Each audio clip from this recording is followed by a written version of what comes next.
63वां सर्ग।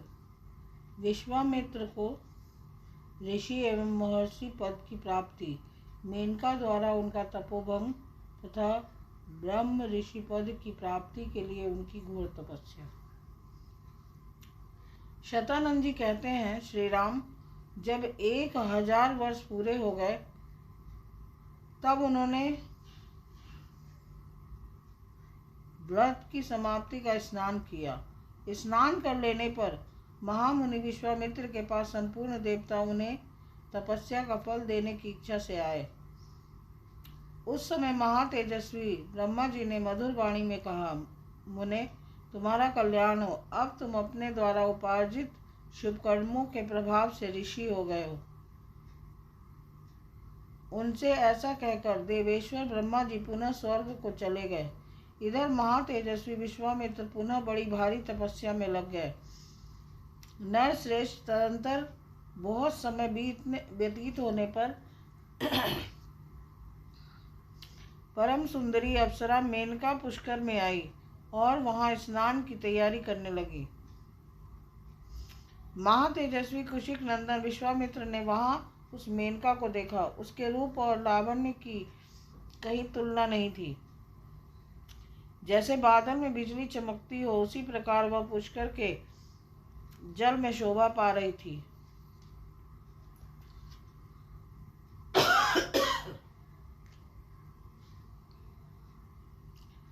उसे देखकर विश्वामित्र मुनि काम के अधीन हो गए और उससे इस प्रकार बोले, अप्सरा तेरा स्वागत है, तू मेरे इस आश्रम में निवास कर। तेरा भला हो, मैं काम से मोहित हो रहा हूँ, मुझ पर कृपा कर। उनके ऐसा कहने पर सुंदर कटि प्रदेश वाली मेनका वहाँ निवास करने लगी। इस प्रकार तपस्या का बहुत बड़ा विघ्न विश्वामित्र जी के पास स्वयं उपस्थित हो गया। रघुनंदन मेनका को विश्वामित्र जी के उस सौम्य आश्रम पर रहते हुए 10 वर्ष बड़े सुख से बीते। इतना समय बीत जाने पर महामुनि विश्वामित्र लज्जित से हो गए, चिंता और शोक में डूब गए। रघुनंदन मुनि के मन में रोष पूर्वक यह विचार उत्पन्न हुआ कि यह सब देवताओं की करतूत है। उन्होंने हमारी तपस्या का अपहरण करने के लिए यह महान प्रयास किया है। मैं काम जनित मोह से ऐसा आक्रांत हो गया कि मेरे 10 वर्ष एक दिन रात के समान बीत गए। यह मेरी तपस्या में बहुत बड़ा विघ्न उपस्थित हो गया है।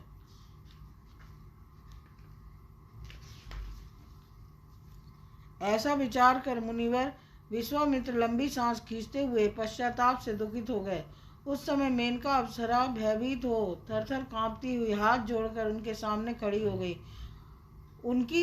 उसकी ओर देखकर कुशिक नंदन विश्वामित्र ने मधुर वचनों द्वारा उसे विदा कर दिया और स्वयं वे उत्तर पर्वत हिमवान पर चले गए। वहां उन महायशस्वी मुनि ने निश्चयात्मक बुद्धि का आश्रय ले कामदेव को जीतने के लिए कौशिकी तट पर जाकर दुर्जय तपस्या आरंभ की। श्री राम वहां उत्तर पर्वत पर 1000 वर्षों तक घोर तपस्या में लगे हुए विश्वामित्र से देवताओं को बड़ा भय हुआ। सब देवता और ऋषि परस्पर मिलकर सलाह करने लगे कि कुशिक नंदन विश्वामित्र महर्षि की पदवी प्राप्त करें, यही इनके लिए उत्तम बात होगी। देवताओं की बात सुनकर सर्वलोक पितामह ब्रह्मा जी तपोधन विश्वामित्र के पास जा मधुर वाणी में बोले, महर्षि तुम्हारा स्वागत है। वत्स कौशिक, मैं तुम्हारी उग्र तपस्या से बहुत संतुष्ट हूँ और तुम्हें महत्ता एवं ऋषियों में श्रेष्ठ प्रदान करता हूँ। ब्रह्मा जी का यह वचन सुनकर तपोधन विश्वामित्र हाथ जोड़ प्रणाम करके उनसे बोले, भगवान यदि अपने द्वारा उपार्जित शुभ कर्मों के फल से मुझे आप ब्रह्म ऋषि का अनुपम पद प्रदान कर सकें तो मैं अपने को जितेंद्रिय समझूंगा। तब ब्रह्मा जी ने उनसे कहा, मुनि श्रेष्ठ, अभी तुम जितेंद्रिय नहीं हुए हो, इसके लिए प्रयत्न करो। ऐसा कहकर वे स्वर्गलोक को चले गए। देवताओं के चले जाने पर महामुनि विश्वामित्र ने पुनः घोर तपस्या आरंभ की। वे दोनों भुजाएं ऊपर उठाए बिना किसी आधार के खड़े हो कर केवल वायु पीकर रहते हुए तप में संलग्न हो गए।